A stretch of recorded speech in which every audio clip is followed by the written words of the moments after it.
در گزارش سالانه دپارتمنت دولتی یا وزارت کارهای خارجی آمریکا درباره وضع حقوق بشر دیده می شود که مشکلات این ساحه در تاجیکستان بیشتر شده است. به صورت عموم تاجیکستان در این گزارش یک دولت خودکامه نامیده می شود که از سال 1992 به این سو از جانب یک نفر پرزیدنت امام علی رحمان رهبری می شود.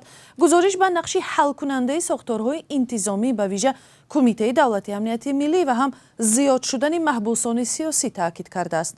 هنوز مقامات در تاجیکستان به این گزارش واکنش نکردند. از همکارم کیومرث سیاتو که حالا در استودیو با ماست میپرسم کدام بخش‌های گزارش را کیومرث اساسی و مهمترین نامیده میتوانیم؟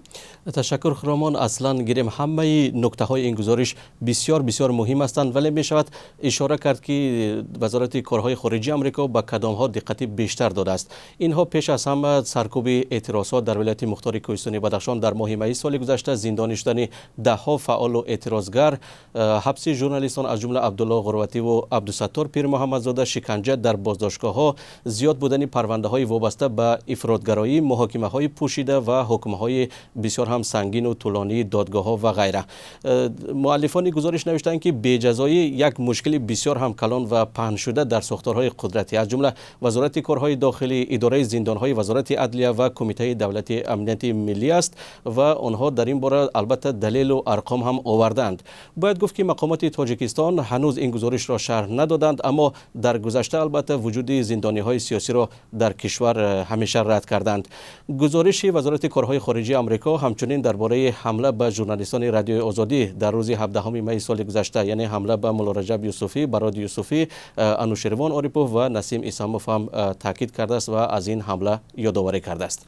کیومرث، آیا درباره طرز برخورد به پناهجویان از افغانستان کدام خبری تازه هست در این گزارش؟ بله خرامان، همونطور که در گزارش دیدیم آمده است که بعد به سر قدرت رسیدن طالبان در افغانستان، تاجیکستان همسایه یک کار کمیسیونی وابسته به پناهجویان را در وزارت کارهای داخلی تاجیکستان باز داشت و با این رفتارش به رسیدگی به مهاجران محتاج امنیت و هم یاری در کشور یک مشکلی پیش آورد.